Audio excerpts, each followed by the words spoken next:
Ben, j'ai beaucoup de collègues qui partagent mon avis, mais il y a des collègues qui ne voudront pas prendre la parole publique. Parce que c'est de l'autocensure. Il s'applique l'autocensure. C'est pour donner un exemple à tous ceux qui auraient envie de faire la même affaire, là, voici ce qui vous attend. Avec l'Université Laval, on m'interdit les débats. Et c'est ça, pour moi, c'est ces échanges-là qui permettent de faire avancer la société. Il faut continuer de pouvoir se parler, se comprendre et d'avancer ensemble. Si on n'est pas ouvert à écouter l'idée minoritaire, on ne pourra jamais l'intégrer dans notre société et peut-être et améliorer notre vivre ensemble. Donc, c'est pour ça que moi, je suis vraiment en faveur d'écouter les idées minoritaires, ce que les gens ont à dire, c'est quoi leurs arguments et tout ça. Et si ça fait du sens, bien, cette idée-là va devenir majoritaire avec le temps et on va l'adopter. Il n'y a pas de danger parce que si ça ne se tient pas, de toute façon, ça va mourir dans l'œuf. Exact. Ça va s'écrouler. Patrick Provost est professeur titulaire à l'Université Laval à Québec. Il a été suspendu sans solde pendant plusieurs semaines en 2023, donc on a bien entendu parler de sa situation professionnelle, de son combat pour la liberté universitaire, mais aussi des nouvelles recherches qui corroborent ses dires, soit que cette injection à ARN modifié n'est pas totalement sans danger pour la santé et que ces dangers-là devraient être connus, devraient être su et devraient être nommés pour peser dans la balance bénéfice-risque. Bonne écoute. Si ce n'est pas déjà fait, suivez-moi sur toutes mes plateformes, YouTube, Facebook, Instagram et X, là où la censure ne sévit pas. N'oubliez pas de protéger votre vie privée quand vous naviguez Internet avec le VPN le plus rapide sur le marché, NordVPN, N-O-R-D. Abonnez-vous au nordvpn.com/Hello veut savoir et supportez ma chaîne tout en utilisant un des meilleurs VPN au monde. Je répète, nordvpn.com/VPN.com/ELOVEUT-SAVOIR. Patrick, merci d'être venu jusqu'à moi aujourd'hui. Il y a beaucoup de monde qui m'ont demandé de te recevoir. On s'est déjà parlé, ça fait presque 2 ans. Ouais. C'était à Juste pour savoir, qui était un talk show. C'était mon premier épisode. Puis on était plusieurs scientifiques pour essayer de remettre un petit peu, pas les pendules à l'heure, mais ne serait-ce que d'avoir une différente version de ce qu'on nous racontait pendant la pandémie. Puis ça avait été hyper viral. J'avais eu, juste sur Facebook, je pense pas loin de 300 000 vues, puis ça avait été beaucoup vu.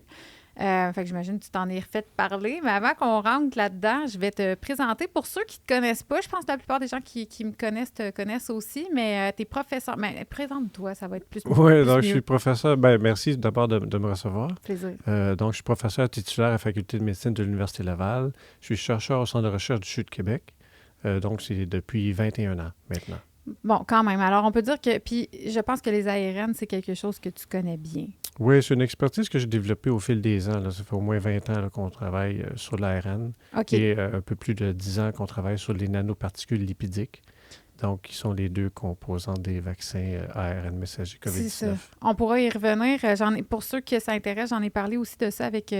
Dr Henri Oncode, qui est venu 2 fois à mon podcast, qui explique très bien, qui vulgarise très bien ce que tu viens de dire. Mais avant toute chose, là, j'aimerais ça qu'on fasse un espèce de retour sur... C'est un peu ça que j'ai envie qu'on fasse aujourd'hui, faire le point. On a entendu parler de toi à gauche, à droite. C'était un orage à chaque fois qu'on voyait quelque chose passer. Ça a été vraiment difficile ce que tu as vécu. Sans rentrer vraiment au point de vue personnel, tu es un peu le porte-étendard de la cause de la liberté universitaire, liberté d'expression universitaire. J'aimerais ça que tu nous parles, mettons, la première fois que tu es rentré dans la sphère publique, c'était quoi? Puis parle-nous un peu de ton parcours après, comment ça s'est envenimé, comment c'est devenu compliqué pour toi. Comment ça a déboulé. Oui. Oui, donc, tout ça a été déclenché là, suite à ma première participation à une conférence publique, conférence de presse publique, le 7 décembre 2021, avec Réinfo Québec. C'était une sortie de médecins et de scientifiques, et on voulait discuter, présenter tout ce qui a trait aux enfants de 5 à 11 ans. Il faut se rappeler, à cette époque-là, le gouvernement favorisait la vaccination massive des enfants de 5 à 11 ans. Et nous, on n'était pas d'accord parce qu'à notre avis, l'évaluation risque-bénéfice ne penchait pas en faveur de la vaccination pour ce groupe d'âge-là. Donc, on a fait une intervention publique justement pour alerter les gens, alerter les autorités aussi. Hein. Et puis, là, par la suite, j'ai écrit le 16 décembre 2021, j'ai écrit un courriel aux 1750 profs de l'Université Laval partir d'une liste d'adresses là, que je m'étais constituée moi-même, OK. pour les inviter à réfléchir sur tous les chamboulements que notre société subissait à cette époque-là. Et je leur demandais de réfléchir à tout ça et d'intervenir publiquement, de participer au débat, justement pour pas que le gouvernement impose sa façon de faire, notre façon de vivre, en fait, en société. Je voulais que les universitaires descendent leur tour d'ivoire et contribuent au débat public ou les initient s'il n'y en avait pas. Et suite à ça, il y a un collègue qui me déteste, dont je dois taire le nom. Est-ce qu'il te détestait avant? Oui. OK. Et qui a porté plainte parce qu'il divergeait d'opinion avec notre perspective sur la pandémie. Donc, sur les 1750 profs employés qui ont reçu ce email-là, il y a une seule plainte. Un seul chercheur de mon axe de recherche qui a porté plainte. Donc, au lieu de venir débattre avec moi ou dire en quoi il n'était pas d'accord, il a préféré porter plainte. Donc, vraiment, il y avait des mauvaises intentions, une intention de me nuire plutôt que de servir la cause là, du bien commun. On peut dire que ça a quand même marché. Pour te nuire, il t'a nuit. Bien, ça a marché pour lui, oui, exactement. C'est ça. Mais ça va à l'encontre de la collégialité qui devrait prévaloir au sein d'une université. Où est-ce que les professeurs ne devraient pas se tourner vers la direction puis porter plainte là, si il y a des désaccords. Parce que des désaccords entre les professeurs, il y en a toujours eu. Puis il va toujours en avoir. Mais c'est quoi que je suis plus certain de ça, parce que à force de faire taire les voix dissidentes, on va se ramasser avec la pensée unique, même dans nos universités. Alors, l'université, elle a jugé la plainte du collègue recevable. Et c'est ça le problème. Hein? C'est qu'au lieu de nous inviter, nous convier à discuter, à échanger entre nous, ou de tout simplement favoriser une médiation pour... et non, ils ont jugé ça recevable. Et donc là, j'ai plus le droit de rentrer en contact avec lui, sous peine de recevoir d'autres plaintes pour harcèlement ou intimidation ou tout ça. Alors, et donc, l'université se met dans une position où ils interdisent les débats. Ils interdisent les échanges entre professeurs. Donc ça, c'est extrêmement grave. Et ça va contre le principe de collégialité qui devrait prévaloir. Puis on s'entend qu'il y a eu un mouvement de sympathie quand même. Là. Il y a plusieurs professeurs, plusieurs personnes qui t'ont soutenu. Je sais qu'Alain Deneau, il y a des gens qui ont signé une lettre, il me semble, dans la foulée de ça. Effectivement. Donc, suite à ça, il y a eu évidemment une suspension de 8 semaines sans salaire. Ensuite de ça, il y a eu une deuxième plainte là, de la part d'un citoyen. Et là, ça Parce que là, tu avais pris parole publiquement. J'avais pris parole, ça, à ce moment-là, dans une entrevue radio. Là, ce citoyen-là a porté plainte. Encore une fois, l'université n'a pas joué son rôle, parce qu'ils invitent leurs professeurs à prendre la parole publiquement dans la communication grand public. Et là, évidemment, ma prise de parole, qui était critique envers le gouvernement, contrastait avec ce que cette personne-là avait entendu du gouvernement là, par les médias de masse. Et donc, il n'était pas d'accord. Et donc, au lieu de me contacter, juste à rentrer mon nom sur Google, là, vous allez tomber sur mon site web là, professionnel. Donc, au lieu de m'écrire un courriel puis de dire, pourquoi, M. Provost, vous dites ça, je ne suis pas d'accord. Puis, tu sais, l'université a accepté la plainte. En fait, quelqu'un peut porter plainte. À la limite, un citoyen porte plainte parce qu'il pense que c'est ça qu'il faut qu'il fasse. Je veux bien. Mais le problème, c'est plus l'université, dans ce cas-ci, qui a reçu cette plainte-là. Mais tu sais, tu peux porter plainte pour un cas, je sais pas moi, de violence physique, d'agression verbale, d'agression physique et tout ça. Mais là, c'est une divergence d'opinion. Et moi, je suis là dans une université, j'ai 20 ans d'expérience, je suis là pour servir le public. Et là, le public s'est tourné vers l'université et dit « Hey, là, votre chercheur, il dit pas comme le gouvernement. » Donc, non, je ne dis pas comme le gouvernement. Je suis très critique du gouvernement et des mesures qu'il a imposées durant les 4 dernières années. Et évidemment, mon discours est contrasté avec le sien. Et donc, l'université, au lieu de justement favoriser, continuer de protéger ses profs, ses profs et favoriser la communication grand public, mais aurait dû convier ce citoyen-là à venir me rencontrer. Et j'aurais pu m'expliquer. Il aurait pu m'expliquer en quoi il n'était pas d'accord. Et puis, on aurait pu arriver à s'entendre. Et encore là, une fois, l'Université Laval n'a pas profité de l'occasion pour jouer son rôle au sein de la société. Ça, c'est à quel moment, cette plainte-là? Ça remonte au mois de juillet 2022. OK. puis est-ce que tu as été suspendu suite à ça? Oui, par la suite, même processus que la première plainte, formation d'un comité d'enquête. Et bon, il voulait avoir ma version des faits, mais toujours sans opportunité de discussion, de débat avec le vice-recteur en fonction. Là, il voulait que je signe un engagement à la confidentialité, ce que j'ai refusé, parce que pour moi, c'était comme pour me livrer pieds et mains liés et me soumettre à leur arbitraire. Évidemment, il y avait un historique. Donc, je suis un professeur d'université pour qui j'ai le sentiment je me sens redevable envers la population.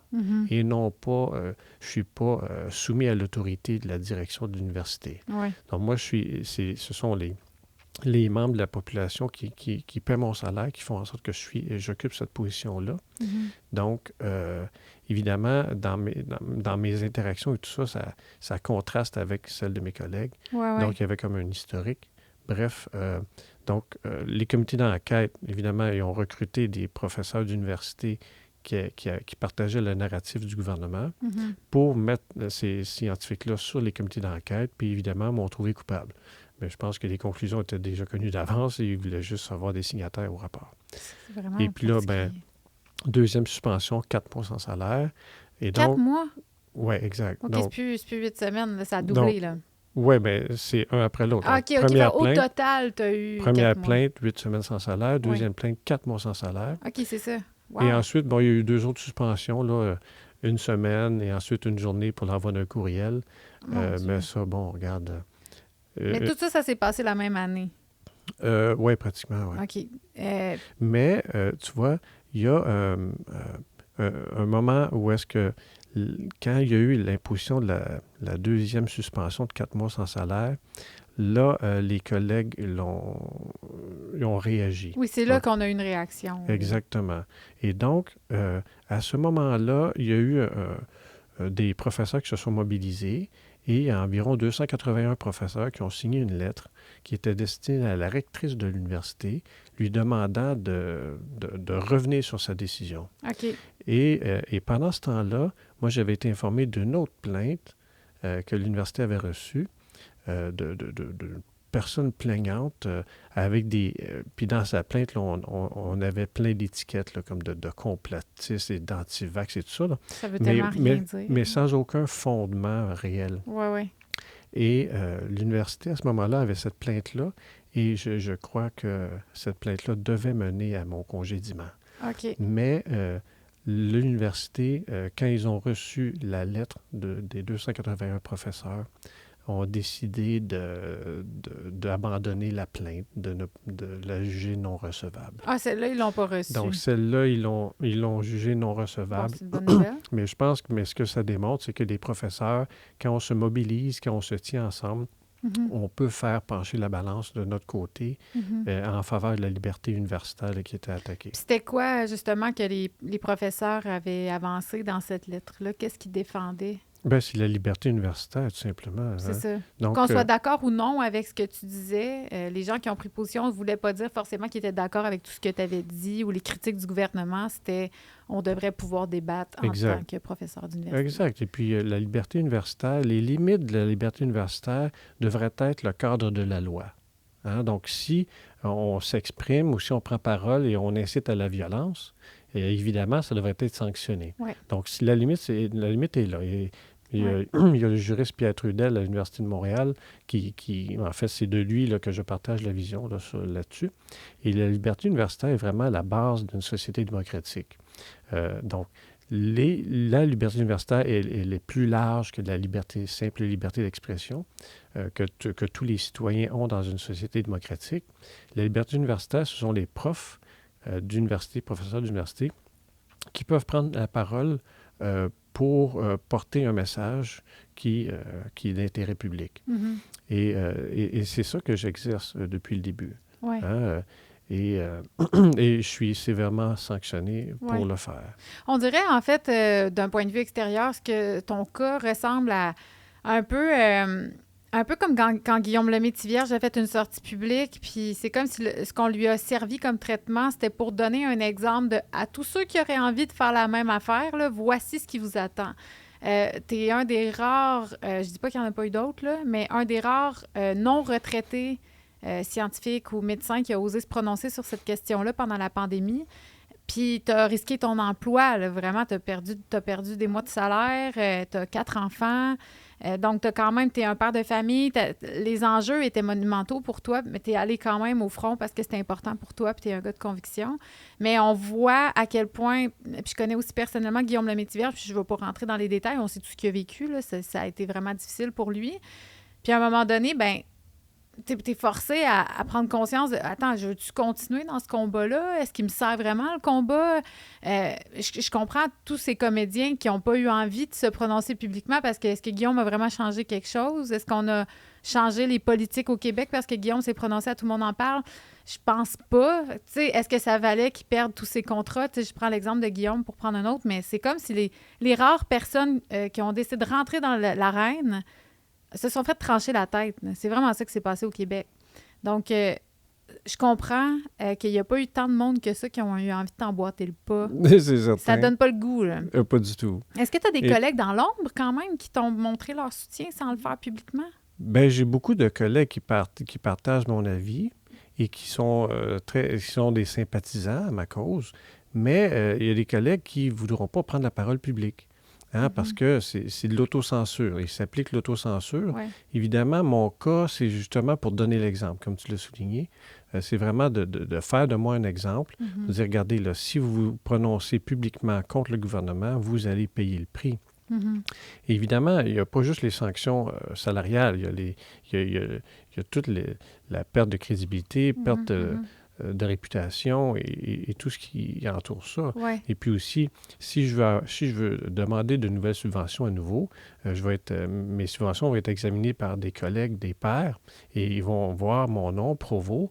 Et puis là, il y a beaucoup de subjectivité qui risque d'entrer en ligne de compte, qui vont faire en sorte que les chances que je puisse décrocher une nouvelle subvention dans l'avenir sont très minces. Wow. Donc, mais tu sais, j'estime que... Et malheureusement ou heureusement, c'est pas moi qui ai choisi que tout ça arrive. C'est pas, tu sais, c'est tout à fait un hasard que les injections en RNA messager COVID-19 fassent appel à de l'ARN et à des nanoparticules dont j'ai l'expertise. Ouais. Donc, c'est comme un peu un hasard. Ouais. Mais dans ce cas-là, tu sais, j'estime que je suis un des mieux placés au Québec, peut-être au Canada, pour parler de ces injections-là. Même si je n'ai pas travaillé sur les vaccins, ces injections-là ne sont pas des vaccins. Ce sont des produits de thérapie génique, on pourra y revenir plus tard. Oui. Donc, et pourquoi aucun média ne m'a contacté pour essayer de comprendre comment fonctionnent ces vaccins-là, quels sont les risques. À titre d'expert, tu aurais pu être un expert, toi aussi, de TVA. Bien, oui, exactement. Mais évidemment, on peut deviner pourquoi je n'étais pas invité, parce que j'étais plutôt critique du narratif gouvernemental. C'est ça, puis on s'entend que les médias ont été main dans la main à propager le narratif. Mais parlons-en de ce que tu avances. Tantôt, tu nous as dit que tu étais critique par rapport à la vaccination chez les jeunes. C'est quoi les critiques que tu fais par rapport au gouvernement, puis sur quoi tu t'appuies pour faire ces critiques-là? Depuis le tout début de la crise, j'avais des critiques quotidiennes envers les mesures prises par le gouvernement. J'estime qu'ils ne pouvaient pas faire pire. Ils ont pris toutes les mauvaises décisions. Au Québec ou au Canada? Au Québec. Ben, on avait les messes quotidiennes au début. Donc, à un moment donné, j'ai décroché. Là. Au début, tu regardais religieusement les messes? Bien, j'étais curieux. Et, tu sais, je dois avouer qu'au début, j'ai quand même embarqué dans le narratif du gouvernement, OK? Et ça, je pense pas que j'étais différent de la majorité d'aujourd'hui. C'est juste que, à un moment donné, j'ai fait mes propres recherches. OK, il y en a dans la sphère publique qui vont dire « Ah, c'est ça », ils vont dénigrer les gens qui font leurs propres recherches. Mais tu es un chercheur, j'imagine que toi, tu as le droit encore de faire des recherches? Oui, tout le monde devrait faire leurs recherches, devrait s'informer avec des sources alternatives. Tout à fait. Et intégrer ces informations-là pour essayer de tirer une image l'image le plus fidèle possible de la réalité qu'on vit. Et donc, quand j'ai vu là, que les gouvernements imposaient la peur de cette façon-là, puis on sait comment le stress et la peur réduisent l'efficacité de notre système immunitaire Oui. et nous rendent plus susceptibles à la maladie. Là, tu te dis, ben là, ça marche pas. Et là, j'ai entamé une démarche personnelle. J'allais voir, je cherchais les données. Et là, ben c'est ça. Je suis tombé sur des données de la santé publique, l'INSPQ, où est-ce que, justement, toutes les données sur la mortalité, entre autres, ben le profil était pas mal semblable à celui de la grippe. Et d'ailleurs, la moyenne d'âge, l'âge médian des personnes qui décèdent de la COVID-19 était supérieure à l'espérance de vie. Ouais. Donc, tu sais, il y a quand même des éléments qui disaient là, que, regardez, là, la menace, elle n'est pas aussi grave que celle qu'on nous assénait jour après jour.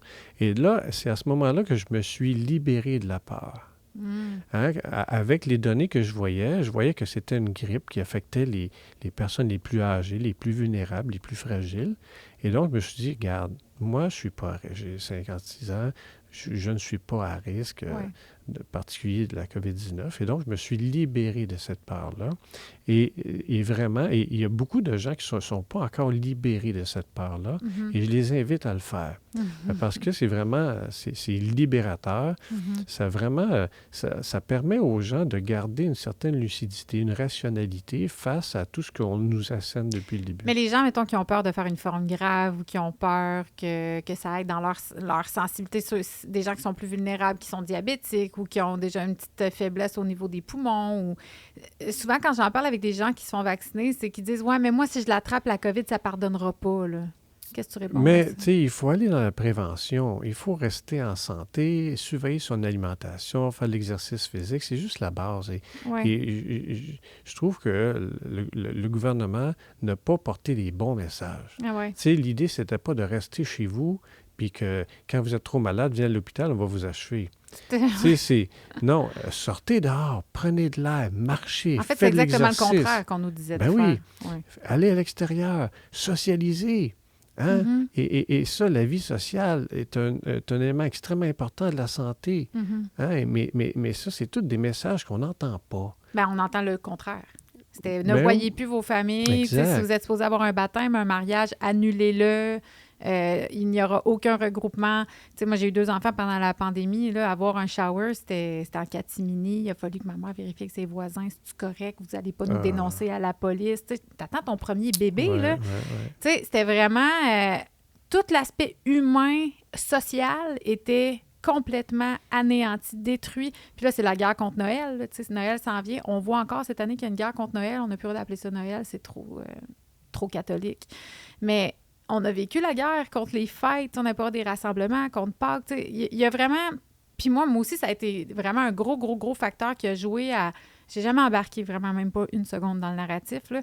Mais c'était tellement gros pour moi à quel point c'était contre la santé, tout ce qu'on nous demandait de faire, que je me disais, si c'est vraiment une crise sanitaire, ce serait pas ça les directives qu'on nous donnerait. Là, c'est une crise de panique totale pour mieux contrôler le peuple. C'est ça qui me dérangeait.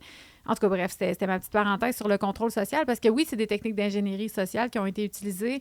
Après, on peut tomber dans comploter, dire pourquoi ils ont fait ça, y a-t-il des intentions derrière? On peut prêter derrière? Des intentions, mais bon, on peut quand même voir ce qui a été fait. C'est ça. On peut constater que ça a créé des dommages sur la société. Une profonde division encore présente aujourd'hui. C'est des divisions tellement profondes que il va être difficile de recoller les morceaux, de retisser le tissu social qui a été détruit comme ça par le gouvernement. Et c'est avec ces messages-là de discrimination envers les personnes qui étaient critiques des mesures ou les personnes non vaccinées ensuite, ça a créé une profonde division dans les couples, dans les familles, dans les milieux de travail. Et ces crevasses-là sont toujours présentes aujourd'hui. C'est ça. Même s'il y en a beaucoup qui disent « Ah, on ne veut plus entendre parler de la pandémie, parlez-moi plus du COVID, c'est fini. » La plupart des gens qui ont ce discours-là, c'est ceux qui n'ont pas souffert de ce jugement, de l'ostracisme. Mais ceux qui étaient comme du côté de contre le narratif, on n'est pas prêt à tourner la page, justement parce que les données que tu vas apporter, puis quand je veux qu'on en parle, on dirait que ça n'a pas encore pénétré dans le cerveau des gens. Puis Tout ce que tu as avancé était justifié. Tu disais de ne pas vacciner les jeunes. On sait aujourd'hui que les jeunes ne sont pas à risque, mais on continue. J'entends, des fois, je suis dans mon auto, j'écoute la radio. Il y a encore des annonces en ce moment qui disent « Faites vacciner vos enfants. » Oui. Donc, est-ce qu'on peut parler de ce fameux facteur bénéfice-risque pour les jeunes? Qu'est-ce qu'on sait aujourd'hui de ça? En fait, moi, ce que je déplore dans cette crise-là, c'est que justement, le gouvernement a eu recours à la vaccination massive. Donc, sans effectuer d'évaluation risque-bénéfice de manière sur un plan individuel par le médecin traitant. Donc, on vaccine tout le monde et du bébé, en fait, de très tôt, de très, très jeune, au plus vieux, en présumant là, que l'évaluation risque-bénéfice penchait toujours vers la vaccination pour tous ces groupes d'âge-là, même s'il y a des différences de susceptibilité à la maladie d'à peu près 1000 fois entre les très jeunes et les très vieux. Donc, comment une évaluation peut toujours pencher en faveur de la vaccination sur une échelle aussi large? Moi, je ne comprends pas. Et c'est pour ça que l'approche across the board du Comité d'immunisation du Québec de recommander la vaccination de tous les groupes d'âge face à une maladie où est-ce que le risque est beaucoup plus pour les personnes très âgées et très malades, pour moi, ça ne fait pas de sens. Et donc, j'aimerais bien pouvoir débattre de ça avec les membres du Comité d'immunisation, dont Caroline Quach. Et, mais ces débats-là, on en a discuté avant l'entrevue, mais ces débats-là sont interdits. Et tu as vu, avec l'Université Laval, on m'interdit les débats contradictoires. Débat contradictoire, c'est quand les idées s'affrontent. Quand des personnes qui ont des idées différentes discutent entre eux. Ça ne veut pas dire qu'ils vont se battre, s'arracher la tête. Évidemment, on est capable de dialogue, d'échanges respectueux. Et c'est ça, pour moi, c'est ces échanges-là qui permettent de faire avancer la société. Il faut continuer de pouvoir se parler, se comprendre et d'avancer ensemble, néanmoins, même si on ne partage pas les mêmes idées. Oui, tout à fait. Et c'est comme ça qu'on peut juste améliorer la société. Il faut laisser, parce que nécessairement, une idée, quand elle survient, une idée nouvelle, elle est nécessairement minoritaire. Avant d'être majoritaire, elle va être minoritaire. Donc, si on n'est pas ouvert à écouter l'idée minoritaire, on ne pourra jamais l'intégrer dans notre société et peut-être et améliorer notre vivre ensemble. Donc, c'est pour ça que moi, je suis vraiment en faveur d'écouter les idées minoritaires, ce que les gens ont à dire, c'est quoi leurs arguments et tout ça. Et si ça fait du sens, cette idée-là va devenir majoritaire avec le temps et on va l'adopter. Il n'y a pas de danger parce que si ça ne se tient pas, de toute façon, ça va mourir dans l'œuf. Exact. Ça va s'écrouler. C'est tout ça. à fait. Ce que tu avances, ce que tu nommes, c'est qu'il y a des études pour les étayer. Tu ne prends pas ça comme... C'est pas ton opinion. C'est-à-dire, on parle de faits ici, là. Oui. Donc, encore une fois, c'est toujours... par rapport aux sources d'information, les informations que les personnes détiennent. Et donc, la majorité de la population, on peut dire qu'ils se sont fiés au gouvernement, aux médias de masse pour s'informer. Depuis 4 ans, c'est une situation quand même assez complexe qu'on vit. Et les gens ont quand même dû continuer à mener leur vie, toujours à un rythme très élevé, train d'enfer. Donc, les gens ont peu de temps à accorder à l'actualité. Donc, ils se font... Ils se disent, bon, regarde, je vais sauver du temps, je vais juste écouter la télé, puis on va me dire c'est quoi la situation. Sauf que quand on regarde d'autres sources d'information, quand on regarde les données officielles, les articles scientifiques, les bases de données, on voit que le portrait est différent. Et c'est là que j'ai décroché à ce moment-là. Et aussi, quand j'ai été victime moi-même d'effets secondaires suite à une première injection, j'avais eu 5 effets secondaires différents que je n'avais jamais expérimentés avant. Après la première injection? Ah oui. Okay. Et puis, une autre lumière rouge s'est allumée quand mon médecin de famille, mon médecin spécialiste, a refusé de rapporter mes effets secondaires à la santé publique. Toi, ça n'y avait pas quelque chose avec le diabète? Non. Oui, exact. Oui, c'est un endocrinologue. Le père d'un enfant dont j'étais entraîneur au hockey sur glace. Okay. Il a refusé de rapporter mes effets secondaires. Il m'a encouragé à prendre une deuxième dose. Malgré... Donc, il ne faisait pas le lien avec... Aucune écoute. Mais est-ce que toi, tu as la conviction profonde que c'est le vaccin qui a créé ces effets secondaires-là? Ben, moi, personnellement, oui, parce OK. que je me connais et j'ai remarqué ces effets-là que je n'avais jamais eu avant. Combien de temps après Donc, l'injection? ça variait entre une semaine et quelques mois. OK. Mais, tu vois, la santé publique ne considérait qu'un seul effet parce qu'elle considérait seulement ceux qui étaient à l'intérieur de 6 semaines après l'injection. OK. Et ça aussi, c'est une étude qu'on a menée ensuite qui a trouvé que l'INSPQ, ils ont traité ces injections-là comme des vaccins traditionnels alors qu'ils n'ont rien en commun, pratiquement OK. rien en commun. C'est pour ça qu'ils calculaient juste 6 semaines. Exact. C'est ce qu'on fait avec un vaccin traditionnel. Exact. OK. Mais au sujet desquels on a beaucoup plus d'expérience. Hein? Oui. Donc, les effets sont arrivés plus tard, au-delà de 6 semaines, n'ont pas été Mhm. considérés. Bref, c'est tout ça pour dire là, que ça m'a amené à exprimer mes critiques publiquement Mhm. parce que je voyais que le discours du gouvernement n'était pas aligné, Mhm. n'était pas cohérent avec les données qu'elle avait en main.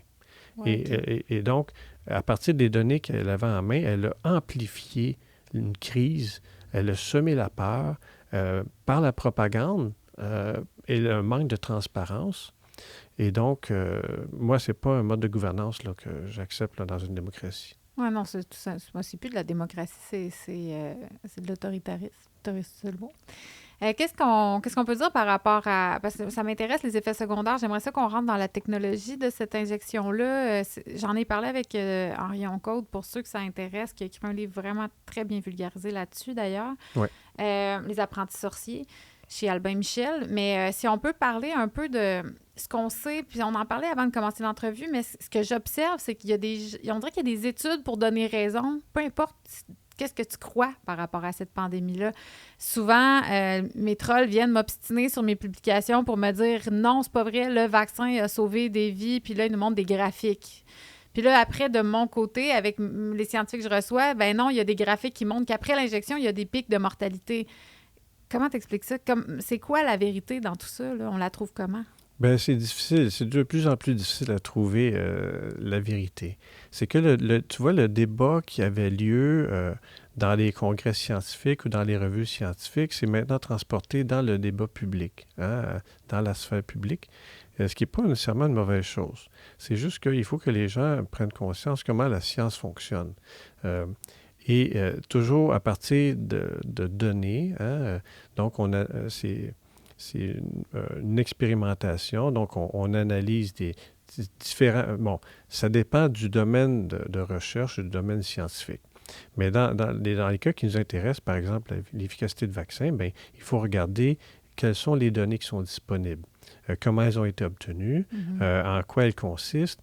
Est-ce que ces données-là ont été obtenues dans le cadre d'essais randomisés en double aveugle, contrôle en double aveugle, donc ça, c'est le standard le plus élevé là, d'évidence qu'on peut obtenir, d'évidence scientifique, et sur lesquelles on peut se baser là, pour émettre des recommandations.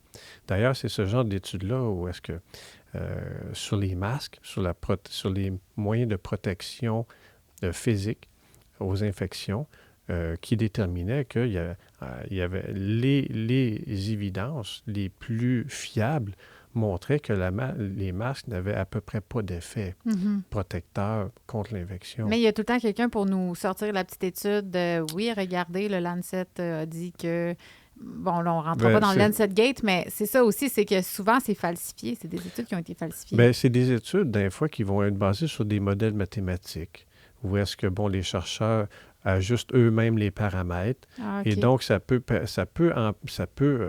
évidemment amener un portrait biaisé d'une situation. OK. Donc,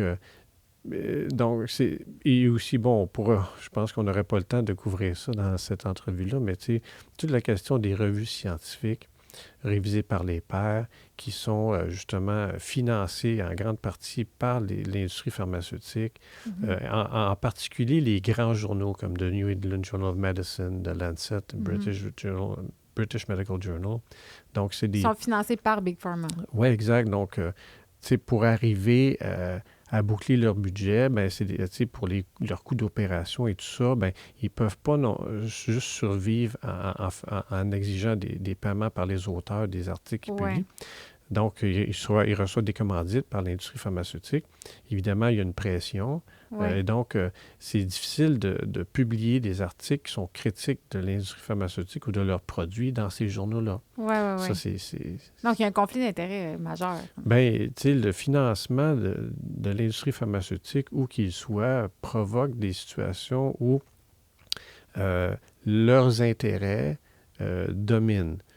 Et là, c'est sûr que si tu veux publier dans ces journaux-là, il faut que ton message soit conforme au narratif et ne nuise pas aux intérêts de l'industrie pharmaceutique qui finance ce journal-là. Oui, c'est sûr. Et donc, évidemment, le journal, quand il accepte de l'argent de Big Pharma, évidemment, ça vient avec certaines C'est comme un pacte conditions. avec le diable, un peu. Mais ça peut ne pas être dit comme ça, écrit sur papier. Oui. Mais le journal sait bien que s'il publiait un article qui était critique des vaccins, par exemple, je pense que l'industrie pharmaceutique pourrait revoir son financement l'année suivante.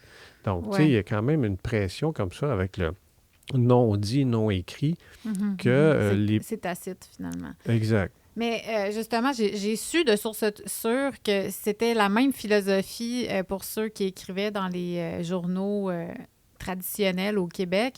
Si tu étais un journaliste qui voulait faire un papier qui était critique envers la vaccination, tu n'étais pas publié. Puis après, c'était « Bonjour, tu peux aller écrire ailleurs, tu peux prendre la porte. » J'ai su chez Québécois qui ont dit, c'est un journaliste qui me l'a rapporté, on ne va rien publier qui va nuire à la campagne de vaccination au Québec. C'était le mot d'ordre. Ouais. Donc là, on n'est pas ici dans une mission d'informer la population de façon neutre et non biaisée. On est dans une campagne de vaccination où on participe main dans la main avec notre gouvernement pour s'assurer que le plus de monde possible va se faire vacciner. Alors, l'intention derrière va amener à des biais dans les conclusions qu'on a envie de tirer, c'est sûr. Puis de là, l'importance de ce qu'on a fait, je pense, pendant la pandémie, comme juste pour savoir, puis mon balado, puis plein d'autres personnes, c'est qu'on a donné la voix à des gens qui osaient avoir des conclusions qui étaient critiques par rapport à la vaccination, par rapport au masque, par rapport à plein de choses. Puis, si ça a été aussi viral, la conversation qu'on avait eue avec Bernard Massy puis professeur Linard, c'est justement que les gens voyaient qu'il manquait une donnée, là. Il n'y a rien qui est parfait dans la vie, rien. Fait que si le vaccin, dans mon cas, il est parfait, mais il ne sera pas parfait pour quelqu'un d'autre. Donc, donnez-moi cette information-là pour que j'ai un consentement libre et éclairé, puis que quand je vais chercher ma dose, je sais c'est quoi les effets indésirables qui pourraient s'en suivre. C'était pas ça la situation. Donc, merci d'avoir pris parole. Puis merci encore aussi d'être là aujourd'hui parce que je pense qu'il y a encore beaucoup de pendules qu'il faut mettre à l'heure. Surtout au Québec, c'est difficile de comprendre qu'est-ce qui se passe avec ces injections-là. On a vraiment traité professeur Perron et beaucoup de monde de fous pour avoir dit que ça fait contaminer l'ADN. Parlons-en. Est-ce que c'est vrai que ça contamine l'ADN, ces injections-là? En fait, les produits qui sont injectés aux gens, ils sont contaminés avec de l'ADN. Ça veut dire quoi? Donc, OK. Donc, les vaccins ARN messager COVID-19, donc de Pfizer, de Moderna, ils sont basés sur de l'ARN modifié. L'ARN modifié qui ressemble en tout point à l'ARN messager qu'on a dans nos cellules, sauf qu'il est modifié pour être stabilisé. Ouais. Donc, il y a un des nucléotides qui est modifié et qui fait que l'ARN modifié est beaucoup plus stable.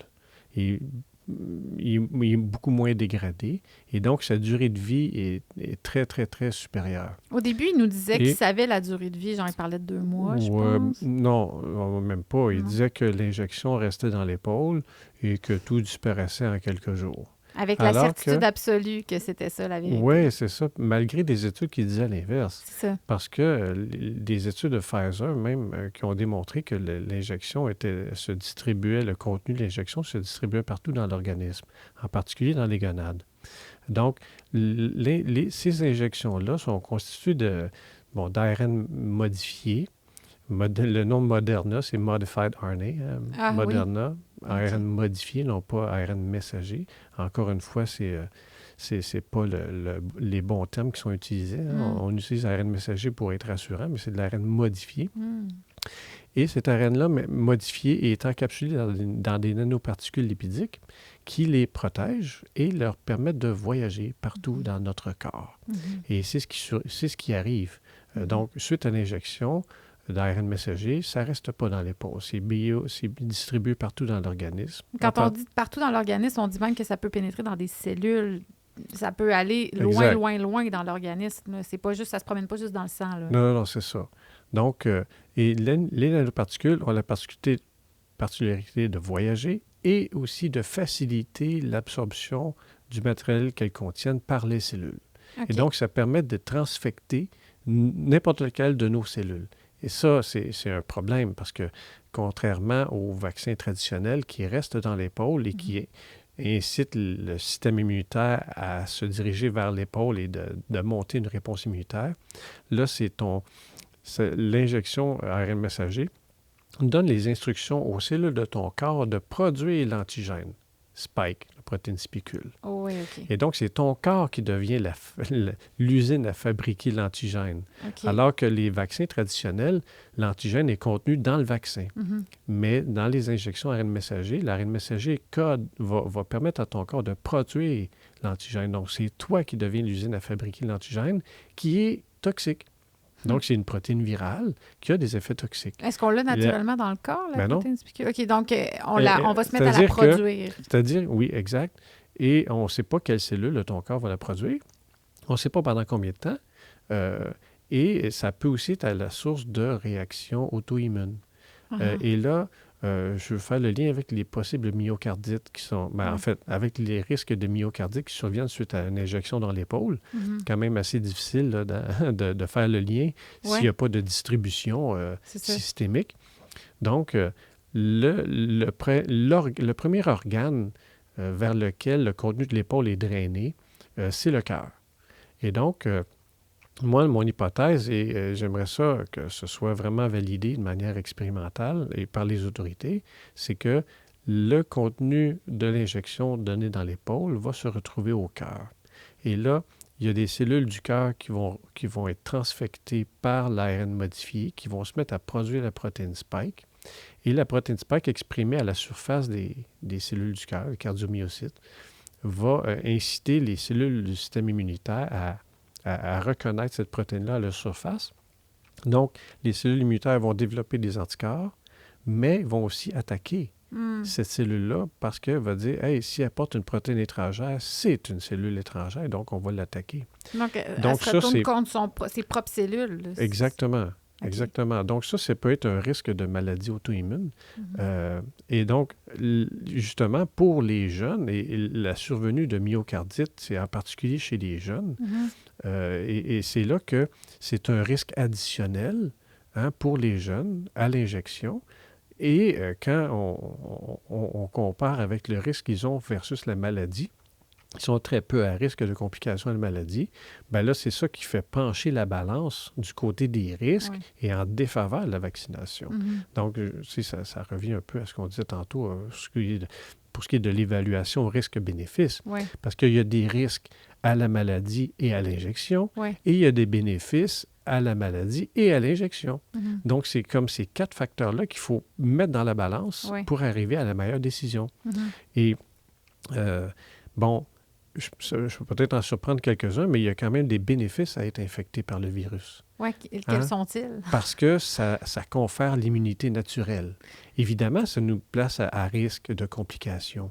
Mais pour les gens qui sont en bonne santé, qui ne sont pas à risque, et on le voit dans la population, là, les gens généralement en bas de 50, 60 ans, sans facteur de comorbidité ou une comorbidité, ne sont pas particulièrement à risque.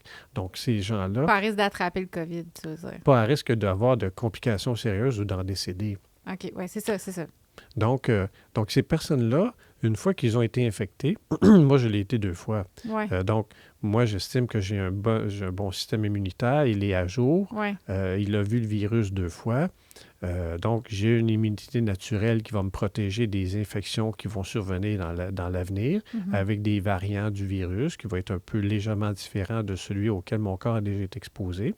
Et donc avec cette mémoire-là... être malade sur les variants quand même. Ah ben oui, ben oui, mais tu sais, on l'est toujours. On l'était avant la COVID. Avec grippe. On avait des rhumes, on avait des grippes. Oui. Donc, ça existait avant. Non, mais tu sais, le zéro infection, là, c'est un objectif utopique. Oui, oui, c'est Tu sais, sûr. on vit, on a coévolué avec les micro-organismes, avec les virus, avec les bactéries, tout ça, et on est habité par plus de micro-organismes que de cellules humaines. Wow. Hein, tu sais, avec notre microbiote Mhm. intestinal en particulier, Mhm. je veux dire, on a plus de bactéries que de cellules humaines. Wow. Et donc, notre corps a évolué de manière à vivre en symbiose avec les micro-organismes. Donc, c'est un mensonge Évidemment, de nous dire que c'est des ennemis à éliminer systématiquement. Là. ben oui.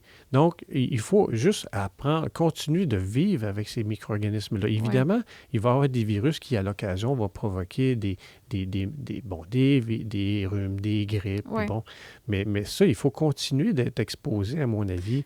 Pour Et- avoir un bon système Puis là, immunitaire. c'est comme si les gouvernements avaient décidé que là, maintenant, il ne faut plus que personne soit jamais malade. Oui, c'est ça. C'est Alors impossible. qu'avoir une grippe, avoir un rhume, puis avoir des symptômes, ben c'est tout simplement, moi, c'est tout simplement ton système immunitaire qui suit une mise à jour immunologique des nouveaux virus qui circulent. Mhm. Et c'est pour ça que moi, personnellement, je n'ai aucune crainte face au SARS-CoV-2 Mhm. qui va circuler, dont les variants circulent. Ils vont continuer de circuler. Ouais. C'est un virus qui est là pour rester. Ouais. Puis à un moment donné, il va probablement disparaître quand les gens vont tous avoir des systèmes immunitaires qui vont tous avoir été exposés. Oui, c'est ça, qui va avoir Donc, une immunité naturelle. Exact. Et Ouais. puis là, le virus va arrêter de circuler. Ouais. Donc, et ça aussi, c'est une attaque depuis le début. Tu sais, quand ils ont dit qu'ils ont mis les vaccins comme étant pour être la solution pour solutionner la pandémie, Ouais. ben ça n'a rien réglé, là. Mhm. Ça n'a pas empêché le virus de circuler. Ça n'a pas empêché les gens de l'attraper. Non. Même que les gens qui étaient injectés avec le vaccin étaient prédisposés à l'infection. Ouais. Donc, jamais on a pu lutter contre un coronavirus à l'aide d'un vaccin. Jamais, ça s'était jamais fait. Non, c'est ça. Pourquoi? Ben parce que le coronavirus, il mute rapidement. Ouais, Et ok. donc, tout vaccin Il est est déjà voué plus à à l'échec. jour quand tu es rendu à l'injecter finalement. Exact, est Ouais. voué à l'échec. Ouais. Donc, la meilleure façon de se protéger, encore une fois, on revient à la prévention. Mhm. Il faut être en santé, bien s'alimenter, bouger, avoir une vie sociale active. Donc, il faut réunir les conditions de la santé Ouais, c'est et ça. non pas chercher à se prémunir de la maladie. Ouais. Il faut être actif, proactif. Ouais. Il faut avoir, avec un corps en santé, on a un système immunitaire fort, mais évidemment pour ceux qui sont en santé. Il y a des gens qui ne sont pas en santé, qui n'ont malheureusement Ouais. pas la santé de leur bord, là, mais pour ces gens-là, bon, c'est une autre paire de manches, mais j'aimerais quand même ça qu'on finisse de comprendre l'ADN parce que c'est quelque Oui. chose qui a stressé bien du monde. Puis tu probablement une des meilleures personnes pour expliquer comment Ouais. ça que ça peut remonter. Puis j'aimerais ça que tu parles des études aussi qui démontrent. Oui. Donc, OK. Donc, depuis le début, j'ai pris la parole pour parler des risques inconnus des injections à ARN messager COVID-19 Pourquoi les risques à étaient cause de inconnus? l'absence d'études à long terme. Tu sais, C'était pour la ce qui est des première effets fois, à long hein? terme, la technologie ARN messager est en développement depuis 20 à 30 ans. OK. Mais il n'y a jamais un produit qui a dépassé la phase 3 des études cliniques. Et jamais un produit a été commercialisé. Et là, on a profité de la pandémie Mhm. pour justement autoriser sous urgence les injections ARN Qui messager. était en phase combien? 2? Quand on les a reçus? Il était pas en phase 3. 2, 3, 2, 3, jumelé 2, 3. Mais ça restait un produit expérimental et non éprouvé. Bref. Mais si on revient à l'ADN, OK. Donc, pour produire les vaccins à ARN modifiés, on doit démarrer avec de l'ADN double brin, OK, dans la méthode de production. Selon le procédé 1 qui a été utilisé pour produire les doses de vaccins pour servir aux études cliniques, donc aux études que Pfizer a réalisées pour obtenir son autorisation sous urgence. Donc, les doses de vaccins ont été produites à partir du procédé 1, qui partait à partir d'un ADN double brin minimal qui permettait de produire l'ARN modifié Spike, okay, qui était pour coder pour la protéine Spike. Donc, l'ADN double brin a servi de gabarit, de template, pour produire l'ARN modifié, encore une fois minimal. Et au cours de la production de l'ARN modifié, évidemment, suite à la transcription de l'ADN en ARN modifié, là, tu te retrouves avec un mix d'ADN et d'ARN modifié. Et là, ils ont réussi à éliminer l'ADN double brin complètement des injections. OK. Et donc, les produits qui ont servi à l'étude clinique, qui ont mené à l'autorisation sous urgence, étaient des produits dépourvus d'ADN. OK. Donc, ils ont fait l'étude clinique comme ça auprès de 45 000 personnes. Donc, ils ont séparé ça en deux, injecté, non injecté. En fait, injecté placebo, injecté avec le vaccin. Et là, au bout de quelques mois, Pfizer a dit au sujet contrôle, au sujet qui était dans le groupe contrôle, « Ah, ben là, vous pouvez recevoir le vaccin. » Ils ont pratiquement tous accepté de se faire vacciner. Et là, a disparu le groupe contrôle qui nous aura permis de déterminer l'efficacité et les risques de ces vaccins-là à long terme. Pourquoi? En fait, c'est une très mauvaise décision. Oui, c'est parce qu'on ne peut pas les suivre. C'est contre le processus scientifique. Hein? Quand tu mènes une étude comme ça, groupe contrôle, groupe traité, il faut que tu les gardes comme ça longtemps dans le temps pour, évidemment, pour te permettre d'estimer le mieux possible l'efficacité et les risques de ces vaccins-là. Mais donc, la compagnie a bousillé de manière sciemment son étude clinique. Donc, à la conclusion de ça, là, ils se sont dit, OK, si on veut vacciner maintenant, préparer des milliards de doses pour vacciner la population mondiale, on ne peut pas utiliser... en fait, la méthode de production qu'ils avaient mis sur pied, c'était pour une production à faible échelle. Okay. Donc, pour augmenter, pour scale-up, pour augmenter l'échelle de production, ils ont décidé d'avoir recours à une méthode différente de production. Okay. Et c'est là que la source d'ADN de départ n'était plus un petit produit d'ADN minimal, mais plutôt un ADN double brin plasmidique. Donc, un plasmide qui consiste en fait en un ADN double brin circulaire qui est dupliqué dans la bactérie. Donc, pour ce qui est de cette méthode de production-là, on part à partir d'un plasmide qui contient la séquence qui va coder pour la protéine spike, OK, et dans le plasmide.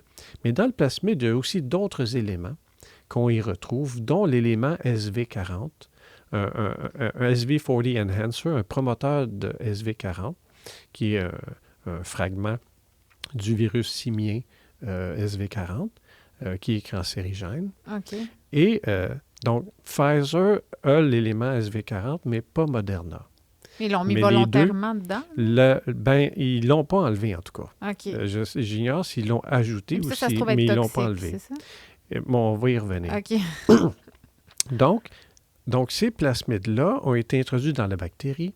Les bactéries ont été mis dans des milieux de culture. On a fait multiplier, on a fait multiplier les bactéries là, à très, très, très, très grande échelle.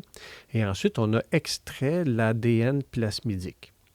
Et donc, là, on est parti d'un ADN plasmidique qu'on a clivé à un endroit pour qu'il devienne linéaire. OK. Et là, ensuite, avec l'ADN linéarisé, là, on a produit l'ARN modifié spike par transcription. Donc, on a mis des enzymes avec des nucléotides qui ont lu le gène qui code pour la spike. Bon, bien, la transcriptase, elle a lu le gène pour produire l'ARN modifié. Et là, à la fin de la réaction, Pfizer et Moderna, ce qu'ils ont fait, c'est que au lieu de retirer l'ADN complètement, ils se sont dit, on va le dégrader. OK. Avec des enzymes qui dégradent l'ADN, avec des DNases. Et c'est là qu'est arrivé le problème, c'est que au final, on s'est ramassé avec des produits qui contenaient non seulement l'ARN modifié, mais une multitude de petits fragments d'ADN double brin qui n'ont pas été retirés du produit, mais qui ont été dégradés en petits morceaux. Okay. Et là, les scientifiques, ou en tout cas, je ne sais pas qui au sein de ces compagnies-là, ont présumé que d'avoir des petits fragments d'ADN était beaucoup moins risqué pour la santé que... Mais est-ce qu'on le sait concrètement? Non. Ça n'a jamais été fait. Donc, en avril 2023, il y a un chercheur, Kevin McKiernan, qui utilisait un vial de vaccin à ARN modifié pour des expériences, en présumant qu'il y avait seulement que de l'ARN. Mhm. Et finalement, il a trouvé qu'il y avait de l'ADN. Ça n'avait pas été dit, là. Non, à ce moment-là, on ne le savait pas. Donc, OK. c'est une découverte fortuite, OK. tout à fait par hasard. OK. Et là, il a analysé plus en détail. Il a voulu, tu sais, comme tout bon chercheur curieux, a cherché à comprendre. A fait ses recherches. Exactement. Et là, il a publié un article en pré-publication, donc non révisé par les pairs. OK. Où Parce il tirait ses qu'évidemment- conclusions à lui, finalement. Exactement. Il rapportait tout le fruit de ses analyses. OK. Ça, c'était en avril. C'était Ensuite, où? Aux États-Unis? oui, je pense au Massachusetts. OK. Et là, ensuite, il y a d'autres chercheurs qui ont vu ces résultats-là. Et Kevin McKiernan, il a aussi publié sur Twitter. Donc, OK. il partageait beaucoup ses données sur Twitter. Et en fait, sa stratégie, depuis le début, c'était de ne pas publier ça dans les revues révisées par les pairs parce que ça aurait pris beaucoup de temps, sans non plus aucune garantie qu'il soit accepté pour publication, comme on OK, en a ouais, parlé ouais. un peu plus tôt. Ouais. Donc, ici, puis il y a aussi un article de John Ioannidis qui, assez tôt, a révélé dans PLOS ONE comme quoi la majorité des études qui sont publiées dans les revues scientifiques ne sont pas reproductibles. Donc, l'important, quand il y a des découvertes comme ça, c'est que les résultats soient reproduits par d'autres laboratoires, OK. dans d'autres mains, avec d'autres chercheurs. Voir si on va avoir Et les là, mêmes maintenant, conclusions. exactement. Et là, maintenant, ces résultats-là, la présence d'ADN contaminant dans les vaccins ARN messagers modifiés, ont été confirmés par 5 laboratoires partout dans le monde. Et OK. donc, donc, il y a eu un deuxième article qui a été publié par David Speaker, un Canadien d'Ontario, OK. qui a été publié en octobre, dans la même revue, en pré-publication, qui, OK. lui, a fait des analyses un peu plus poussées. Donc, ça vient vraiment juste de sortir. Oui, c'est là. très récent. Ouais. Et là, ce que David donc, a confirmé ce que Kevin McKiernan avait publié, et il a été un peu plus loin. Ce qu'il a trouvé, c'est que toutes les viales qu'il a examinées étaient toutes contaminées Avec de l'ADN avec de l'ADN. fragmenté. L'ADN, la taille des fragments d'ADN est environ 200 à 300 paires de bases, Ce qui signifie... ce qui est quand même, c'est des fragments petits, mais quand même pas négligeables. OK, On va y revenir OK. tantôt. OK. Et les niveaux d'ADN sont environ 200 à 300 fois supérieurs à la limite réglementaire. Parce qu'il y a une réglementation là-dessus. Il y a une réglementation, OK. donc je pense que c'est 10 nanogrammes par dose de maximum d'ADN, OK. donc qui sont permis comme contaminants dans les injections ARN messager. OK. Mais donc, l'ADN contaminant qu'on retrouve dans ces injections-là, ça dépasse 200 à 300 fois. Est-ce qu'on sait si c'était Pfizer ou Moderna? Je pense que c'est les deux. OK, OK. Mais je pense que Pfizer a des niveaux plus élevés que Moderna. OK. Donc, et ce qui est important de souligner, c'est que le processus 2, le procédé 2, qui a été, donc, qui a permis la fabrication des doses de vaccins à partir de l'ADN plasmidique, le procédé 2, c'est celui-là qui est utilisé pour vacciner la population mondiale. Et ce procédé-là n'a pas fait l'objet d'études cliniques comme le procédé 1. OK, OK. Il a été testé chez 250 personnes seulement. 250, puis il est étendu à la planète Terre au grand Exactement. complet. OK, ben oui. Exactement. Donc, c'est tout à fait contre les bonnes pratiques Ouais, c'est en ça. recherche, dans l'industrie pharmaceutique aussi. C'est complètement aberrant. Ouais. Et il y a des collègues qui disent, regardez, quand un produit pharmaceutique est produit, le produit vraiment est déterminé par la méthode. Aussitôt que tu changes un élément de la méthode, le produit est différent. Et ça, on le voit bien, le procédé 1 et 2, les produits sont différents Ouais. parce que le produit issu du procédé 2 est vraiment contaminé de manière importante avec de l'ADN double brin. Je parlais tantôt de la taille des fragments d'ADN, de 200 à 300 paires de bases en moyenne. Donc, il y en a des plus longs, il y en a des plus courts.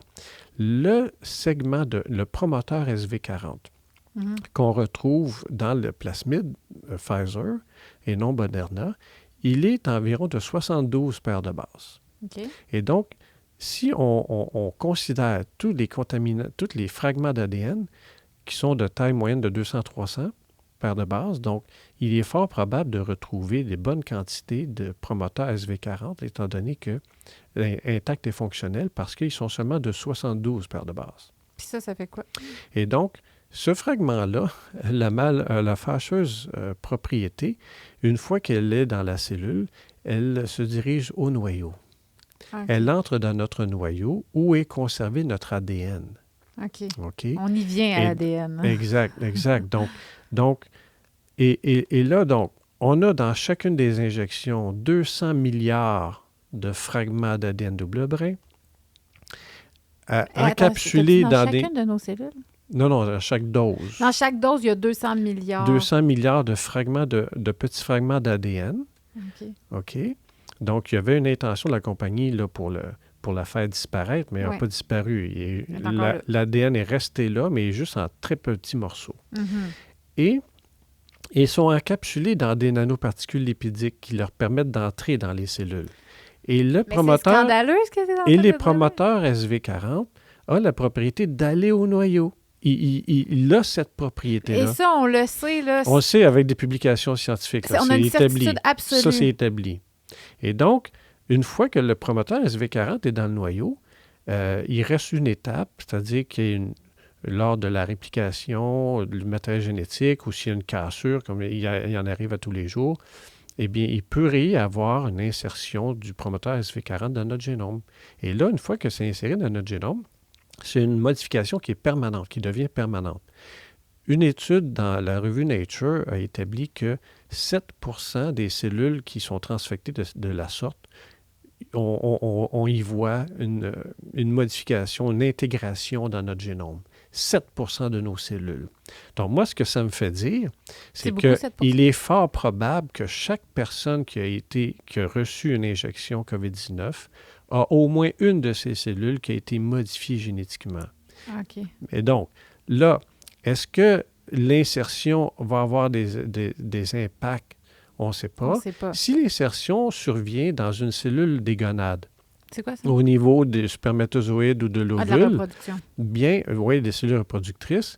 Donc, cette modification-là va être passée à la prochaine génération, aux enfants.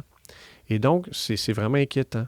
Si ça se produit chez une cellule qui ne se divise pas et ça n'a aucun effet, bien, ça n'aura aucun effet. Ça va mourir avec la personne. Mais le SV40, le promoteur SV40, le nom le dit, ça fait la promotion de l'expression des gènes. Donc, s'il est inséré dans un endroit du génome humain où est-ce qu'il y a des oncogènes autour, ça pourrait favoriser l'expression de ces oncogènes-là et initier un processus tumoral. Okay. Donc, il y a des risques. En français, pour ceux, mettons, qui ne se connaissent pas, ce que tu es en train de dire, c'est que ça peut créer des cancers. Ça peut mener au cancer. Okay. Mais évidemment, ce sont des risques. Et tout ça, c'est inconnu. C'est inconnu. Et là, tu vois, bon, là, on a informé Santé Canada de ça.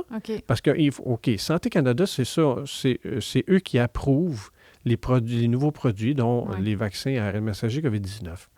Et là, c'est un organisme réglementaire qui doit veiller à la protection du public. Mais ce sont des bureaucrates. Ils ne font aucune vérification dans les laboratoires eux-mêmes. Tout ce qu'ils font, c'est d'examiner les documents. Donc, l'industrie pharmaceutique fait les études en conflit d'intérêts, soumet des documents à Santé Canada. Santé Canada examine les documents et dit approuve ou non. Et là, Santé Canada ils ont admis qu'il y avait effectivement de l'ADN qui contaminait les injections ARN messager COVID-19, que les niveaux étaient supérieurs, et ils ont admis avoir été trompés par l'industrie pharmaceutique qui ne les avait pas déclarés. Ils ont dit qu'ils ne savaient pas. Ils n'étaient pas au courant. Exactement. Donc, les compagnies, quand ils ont soumis leur demande d'autorisation, ils ont fourni la séquence complète du plasmide qu'ils avaient utilisé dans le procédé 2, donc il a été transparent au niveau de la séquence, mais dans les schémas de plasmide, ils n'ont pas indiqué qu'il y avait un promoteur SV40. Qui est assez majeur pourtant, comme information. Et c'est très majeur. Et donc, et pourtant, ce dessin-là, ce schéma-là du plasmide, quand tu le génères avec des logiciels en ligne, là, l'élément SV40 s'allume, s'indique tout seul. Ça veut dire... Hein? Donc, le fait que cet élément-là a été absent des documents soumis par la compagnie, ça veut dire que cet élément-là a été effacé. Donc, il y a de la malveillance derrière ça. C'est qu'il y a quelque chose de malhonnête derrière ça. Bien, il faut enquêter. Oui. Hein? Donc, Santé Canada n'a pas fait son rôle de chien de garde. Hein? Non. Parce que s'ils avaient pris la séquence complète des plasmides et qu'ils eux-mêmes avaient généré l'image, le schéma du plasmide, ils auraient vu tout de suite. Ça prend 2 minutes. Ah, je comprends. Okay. Ils auraient pu voir tout de suite l'élément SV40 qui apparaît à tout coup. Non, ils ne sont pas méfiés, c'est ce qu'on comprend. Exact. Ouais. Et donc, on voit un organisme réglementaire qui est trompé par l'industrie pharmaceutique, qui est placé devant l'évidence qu'il y a effectivement de l'ADN qui est contaminé et qui maintient que les injections sont surefficaces et que les bénéfices l'emportent toujours sur les risques. OK, c'est ça qui me dérange, là, c'est que maintenant, OK, on parle d'un mois, là, on est en novembre, on est le 1er décembre aujourd'hui, on a une nouvelle information majeure qui nous dit que oui, effectivement, les doutes qu'on avait que ça pouvait s'introduire dans notre ADN, c'est vrai. Et pourtant, on a Santé Canada qui reconnaît cette information-là comme véridique, mais qui continue de dire « Vive le vaccin ». Mais et ça, toujours sans connaître véritablement les risques de la présence de ces ADN-là. Il n'y a pas quelqu'un qui prend conscience qu'il va pouvoir y avoir des Nuremberg, qu'il va y avoir des procès. Il n'y a pas des gens qui commencent à se dire « On va être jugé coupable, peut-être qu'on devrait faire attention ». Oui, je trouve, mais en tout cas, je trouve que cette nouvelle donnée-là, que les vaccins soient contaminés avec de l'ADN et que la population entière a été vaccinée, a été soumise à une injection de thérapie génique à son insu, sans le savoir, ça veut dire que ça brime complètement toute notion de consentement libre et éclairé. Oui. Parce qu'en ignorant la présence de ces fragments d'ADN-là, les gens n'ont pas pu donner leur consentement libre et éclairé. Mais dans l'histoire, on pointe qui du doigt? C'est ça l'affaire. On dirait qu'il n'y a personne, tout le monde fait patte blanche. En fait, il faut réaliser que l'industrie pharmaceutique, je ne me ferai pas d'amis là, encore une fois, mais l'industrie pharmaceutique est là pour faire des profits. Okay? Ils ont des comptes à rendre, ils sont cotés en bourse, c'est une industrie, mais Santé Canada n'a pas joué son rôle de chien de garde. C'est pas assuré d'assurer la protection du public en vérifiant de manière rigoureuse et en questionnant et tu vois, en exigeant des compagnies qui montrent patte blanche, que leurs produits sont vraiment efficaces. Et là, tu vois que Santé Canada est comme coincé à défendre une position intenable. C'est ça. Parce que là, cet élément-là, moi, je le disais depuis le début que pour les enfants, la balance ne penchait pas en faveur de la vaccination, principalement à cause du risque inconnu à long terme. OK? Parce que pour les enfants, contrairement aux personnes âgées qui ont comme quelques années, une décennie à vivre, les enfants ont toute une vie devant eux. Et donc, si tu compromets leur santé dès le départ, ils sont bien mal partis dans la vie. Et donc, à cause de cet inconnu-là des risques à long terme, moi, je disais, on ne vaccine pas les enfants. Et là, ce qu'on voit aujourd'hui... Je tu n'es pas le seul qui a dit ça. Dr Malone l'a dit. Il y a eu plein d'autres gens, mais vous êtes tous des complotistes. Mais tu vois, aujourd'hui, ce qu'on voit, c'est que j'avais raison de lancer l'alerte dès le départ et de me montrer prudent. Hein? La prudence, là, on l'a complètement écartée. La prudence, c'était de se faire vacciner. C'est ça, alors qu'elle fait partie des notions de base en médecine, la prudence. Là, ben oui, principe de précaution. Exactement. Hein? First, do no harm. C'est ça, primum non nocere. Mais aujourd'hui, ce qu'on constate, c'est que j'avais raison de sonner l'alerte, que dire, attention, on ne connaît pas les risques à long terme. Et là, on arrive avec un élément d'information que chaque dose de vaccin est contaminée avec environ 200 milliards de fragments d'ADN qui ont des chances d'être intégrés dans le génome de vos cellules, puis que si vous êtes malchanceux, ça pourrait même être passé à vos enfants. Donc, c'est un risque qui est suffisamment important pour faire pencher la balance vers les risques et de cesser toute vaccination. Des jeunes, du moins. C'est mon évaluation. Et même pas juste des jeunes, de toute la population, je te dirais. À ce point-là, rendu là, on fait un moratoire sur la vaccination. C'est ce que je demande. C'est ce qu'on demande, un moratoire immédiat sur toute la vaccination à ARN messager. Puis l'important, c'est parce que les compagnies ont développé ce modèle d'affaires-là, des injections à ARN messager, qui va leur être extrêmement profitable. Pourquoi? Parce que le procédé 2, dont j'ai fait allusion, leur permet de produire des très grandes quantités d'injections à ARN messager à faible coût. Ça coûte pas cher. Et donc, ils ont une marge de bénéfice extrêmement intéressante pour eux. Mais ces produits-là, veulent faire ça à l'avenir. Oui, puis au mois de juin, j'ai participé à un symposium où est-ce qu'il y a un représentant Pfizer qui disait qu'il y avait environ 500 produits en développement basés sur cette même technologie-là. Donc, si tous ces produits-là sont contaminés avec de l'ADN, ça va juste augmenter les risques pour la santé de la population en général. Et ça, c'est toujours sans aucune étude sur c'est quoi l'impact que ces petits fragments-là ont dans les injections sur la santé de la population. Ça se peut qu'il n'y ait aucun risque. Ça se peut qu'il n'y ait aucune intégration. Attends, ça se peut? Donc, il y a quand même une possibilité qu'il n'y ait pas de risque. Oui, mais on ne peut pas être sûr du contraire non plus. C'est ça, exact. On ne peut pas dire qu'il n'y a pas de risque.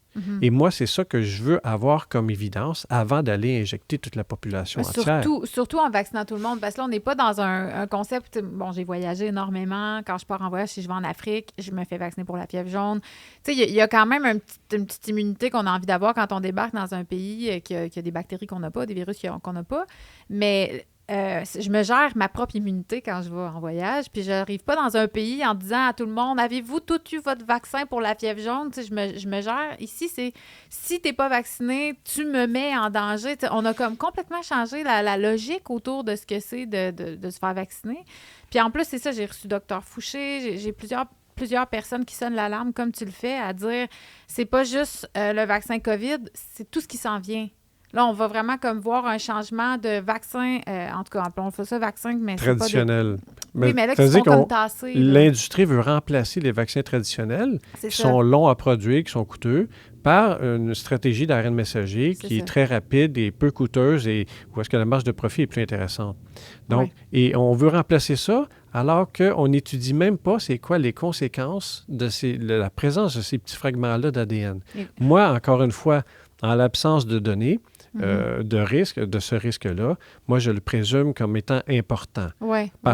À cause de tout ce qu'on connaît, à cause de plus tu as d'extrémités d'ADN, plus le risque est élevé.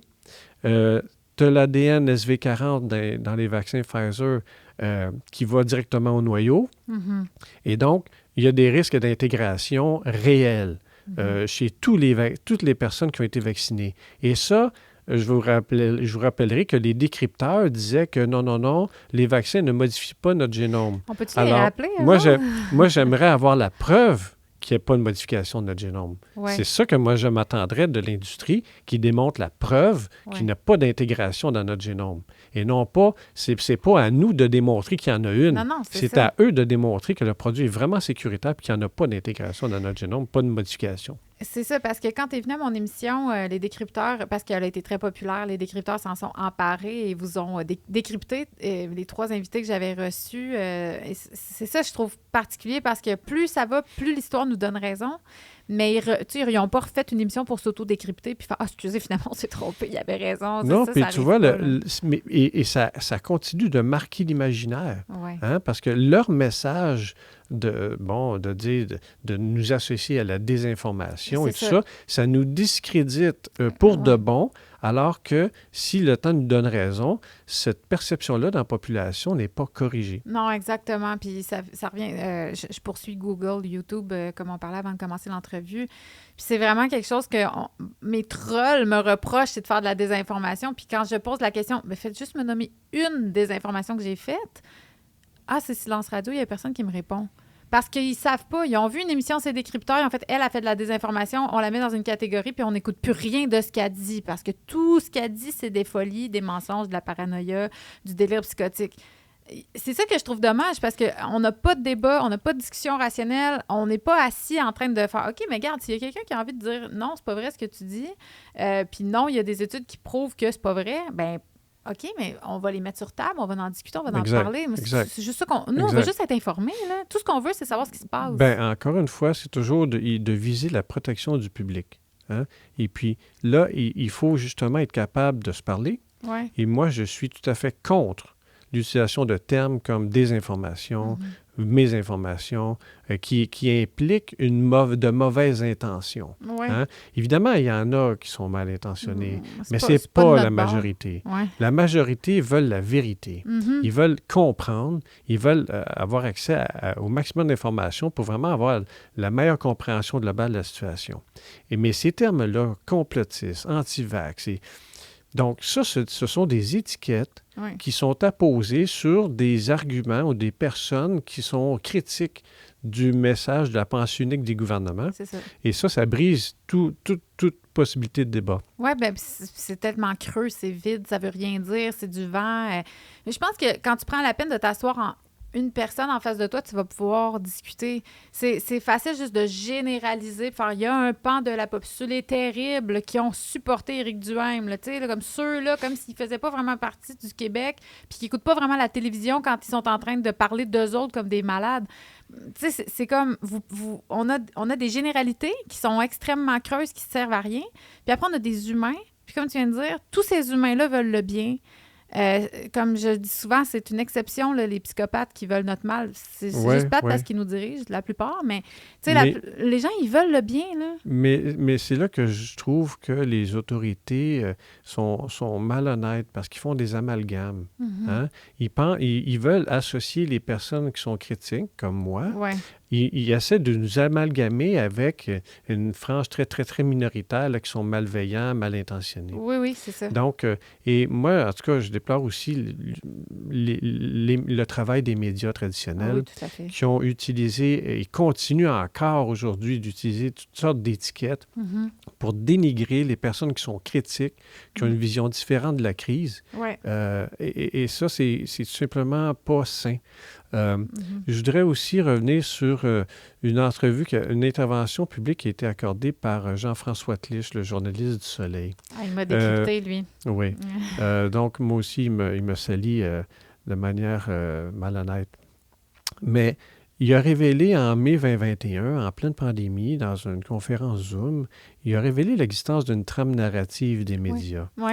Et c'est extrêmement intéressant. Ça a été découvert par Julie Lévesque qui a fait cette découverte-là, tout simplement par une recherche Google, Google qui peut être utile des fois. Oui. Et donc, ce que ça disait, ce que Jean-François Tlich a dit, c'était que les médias suivaient une trame narrative, que les journalistes, quand ils voulaient traiter d'un sujet, ils établissaient une trame narrative et là, ils allaient chercher les éléments qui leur permettaient d'appuyer leur trame narrative, justement d'aller chercher des clics. Et pour appuyer, et quand ils trouvaient une information qui allait contre leur trame narrative, même si ça faisait... même si ça recevait l'accord d'une majorité scientifique, ils ne la traitaient pas. Donc, ils construisent comme ça une trame narrative et c'est quand même assez ahurissant que cette révélation-là a été faite. Et ce que ça montre, c'est que les médias, depuis 4 ans, évidemment, suivent une trame narrative. Et ça fait juste confirmer ce qu'on soupçonnait à l'époque, et avec le temps qu'on observe, c'est que les médias suivent une trame narrative. Tu sais, quand tu as les 4 médias principaux au Québec qui suivent la même trame narrative, alors qu'auparavant, il y avait toujours des divergences de trame, tu te dis, il y a quelque chose qui ne va pas, là. C'est Donc, merci à Jean-François Tlich d'avoir confirmé nos doutes, nos soupçons. Et donc, ça confirme que les médias ne sont pas là pour informer le public de manière objective avec tous les éléments d'information. Donc, moi, supposons, il veut traiter de la vitamine D. Bien, si Jean-François Tlich établit sa trame narrative selon laquelle la vitamine D est toxique, évidemment, il va chercher tous les éléments d'information qui vont lui permettre d'affirmer ça et tous les éléments d'information qui vont dire que la vitamine D, elle est bénéfique pour la santé, renforcer le système immunitaire, on les donne aux personnes âgées, c'était pour ça. Donc, c'est drôle là, parce il qu'ils va font ce qu'ils nous véhiculer, reprochent. exactement, il va véhiculer dans son article comme quoi la vitamine D est toxique. C'est ça. Alors qu'il devrait être objectif, Ouais, puis d'avoir peser les pour, aucune les idée contre. préconçue, Exact. et là, de faire une recherche vraiment rigoureuse, Ouais. objective, sans parti pris, et là, de voir selon les évidences. Et ce qu'il aurait trouvé, c'est que la vitamine D, elle est bonne pour la santé, et ça a toujours été. D'ailleurs, l'apparition cyclique des infections respiratoires, ça coïncide aussi avec notre exposition au soleil. Ouais. Bref, il y a beaucoup d'éléments qui militent en faveur de la vitamine D là, pour la santé. Pas de la vaccination. Mais écoute, on s'attire à sa fin. Ce que j'aimerais, c'est j'aimerais ça savoir, toi, où t'en es là, aujourd'hui avec ton employeur. Est-ce que tu travailles encore? C'est quoi ta situation? Puis qu'est-ce qui s'en vient pour toi? Donc, je suis de retour au travail depuis le 3 juillet 2023. J'ai repris mes fonctions professorales. Je ne suis pas retourné sur les lieux de mon travail depuis un an, un peu plus qu'un an. Tu travailles à distance? Oui, je travaille à distance. Parce que je subis du harcèlement. Ah, c'est ça, j'allais dire, le milieu de travail ne doit pas être très agréable. Exact. Donc, j'ai 2 griefs de harcèlement que j'ai déposés et que l'Université Laval ne veut pas régler. OK, je tiens à le préciser. Elle ne veut pas s'asseoir pour le régler. Et même s'ils connaissent les problèmes que je vis depuis octobre 2022, donc ça fait plus qu'un an qu'ils savent c'est quoi les problèmes que je vis, ils ne cherchent pas à les régler. Donc, ils veulent les régler devant un arbitre. Et donc, il y a un grief de harcèlement contre l'Université Laval qui va être joint au présent procès. Donc, le procès qui est toujours en cours là, pour moi. En fait, le procès dans lequel je suis impliqué, c'est moi et mon syndicat, le SPUL. On conteste les 2 suspensions là, dont j'ai fait allusion, là, de 8 semaines et de 4 mois sans salaire. Donc, on les conteste devant un arbitre. Okay. Et là, on a eu 15 journées d'audience jusqu'à date. Les 3 premières étant pour examiner une demande de l'Université Laval pour tenir toutes les audiences à huis clos, à l'abri des regards et tout ça. Donc, on a eu 15 jours d'audience. Moi, j'ai commencé le procès en comparaissant comme témoin de l'Université Laval pendant 5 jours complets. Donc, là, le processus est interrompu parce que l'avocate de la partie de l'Université Laval, sont 2 avocates, mais une avocate, Karine Brassard, a été nommée juge. Ah, bon. Et donc, là, l'Université Laval, ils sont probablement à la recherche d'un autre avocat pour prendre la relève. Okay. Mais déjà, il avait prévu avoir 16 autres journées pour un total de 31 journées d'audience au total. Je pense que Epstein n'a même pas eu pour autant des mots, OK? Pour des mots. Et là, ça ne comprend pas le grief de harcèlement qui va être traité devant le même arbitre dans ce cas-là. Donc, on peut penser peut-être à une quarantaine de journées de procès pour des mots et une situation qui pourrait se régler par la discussion, par la conciliation. Wow! Mais est-ce que c'est normal? Là? Je connais pas ça, mais il me semble que ça me paraît beaucoup de jours. Mais tu vois, il y a des procès qui se déroulent sur des journées consécutives. Hein? Ouais. Ils bloquent 1, 2, 3 semaines et puis on règle ça rapidement. Et c'est pas ça qui a été choisi dans mon cas. Dans mon cas, c'est de faire durer le plaisir. Ouais, puis donc, ça a commencé, c'est tellement le fun. Donc, ça a commencé au mois de mars 2023.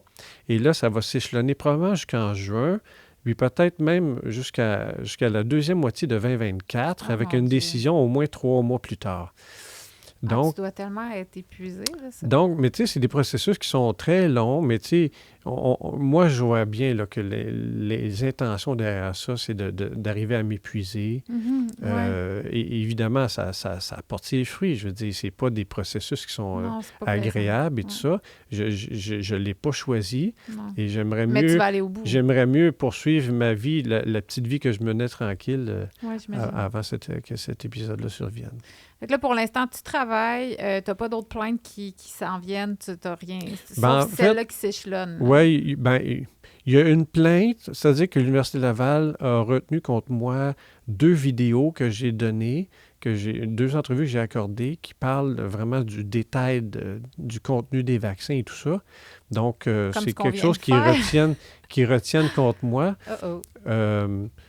C'est quand même drôle, tu as le droit de faire ça.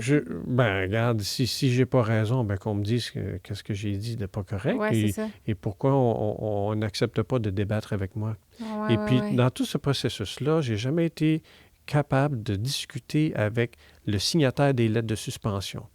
Donc, Lynn Bouchard pour les premières suspensions. Ensuite, ça a été André Darvaux, vice-recteur aux ressources humaines. Vice-recteur aux ressources humaines qui n'est même pas foutu, excusez-moi, de s'asseoir avec moi et qu'on discute. Et est-ce que tu as fait la demande? Ben oui, nombreuses reprises. J'ai aussi demandé à l'Université Laval de me mettre en lien avec le gouvernement, avec les autorités INSPQ, INES, M3S, pour que je puisse partager mes préoccupations. Et l'Université Laval ne donne jamais suite à ces demandes-là. Et en fait, tu vois, c'est quand même assez aberrant que l'Université Laval m'empêche d'assurer la protection du public. C'est surréaliste. Surréaliste, oui. Ouais. Ben écoute, continue ce que tu fais, puis je sais qu'on est nombreux à t'appuyer. J'espère que le narratif va finir par changer. J'espère qu'on va se renuancer, qu'on va recommencer à avoir des palettes de couleurs. Je trouve ça bien alarmant, ce qui se passe au Québec. Puis, tu sais, ton rôle est important. Je sais que ça doit être difficile à porter. Puis, je sais pas pourquoi tu as été choisi. Puis, c'est ta mission. On a toutes nos missions de vie, mais la tienne, en ce moment, tu es en train de la jouer au front. Puis, je te souhaite vraiment une fin heureuse à toute cette histoire. Oui, merci bien. Merci de m'avoir reçu encore. Ça fait plaisir. Au revoir. Merci d'avoir écouté la vidéo jusqu'à la fin. Si vous avez aimé, mettez un petit pouce par en haut, un commentaire ou partagez-la. C'est une excellente façon de m'aider à rejoindre un maximum de gens. Si ce n'est pas déjà fait, suivez-moi sur toutes mes plateformes, YouTube, Facebook, Instagram et X, là où la censure ne sévit pas. N'oubliez pas de protéger votre vie privée quand vous naviguez Internet avec le VPN le plus rapide sur le marché, NordVPN, N-O-R-D. Abonnez-vous au nordvpn.com/Hello veut savoir et supportez ma chaîne tout en utilisant un des meilleurs VPN au monde. Je répète, nordvpn.com/VPN.com/ELOVEUT-SAVOIR. Et en terminant, si vous avez envie de me supporter directement et voir davantage de contenu comme celui que vous venez juste de regarder, j'accepte les dons mensuels ou uniques par Interac à l'adresse helloveusavoir@gmail.com, mot de passe vérité sans accent, VERITE. Merci!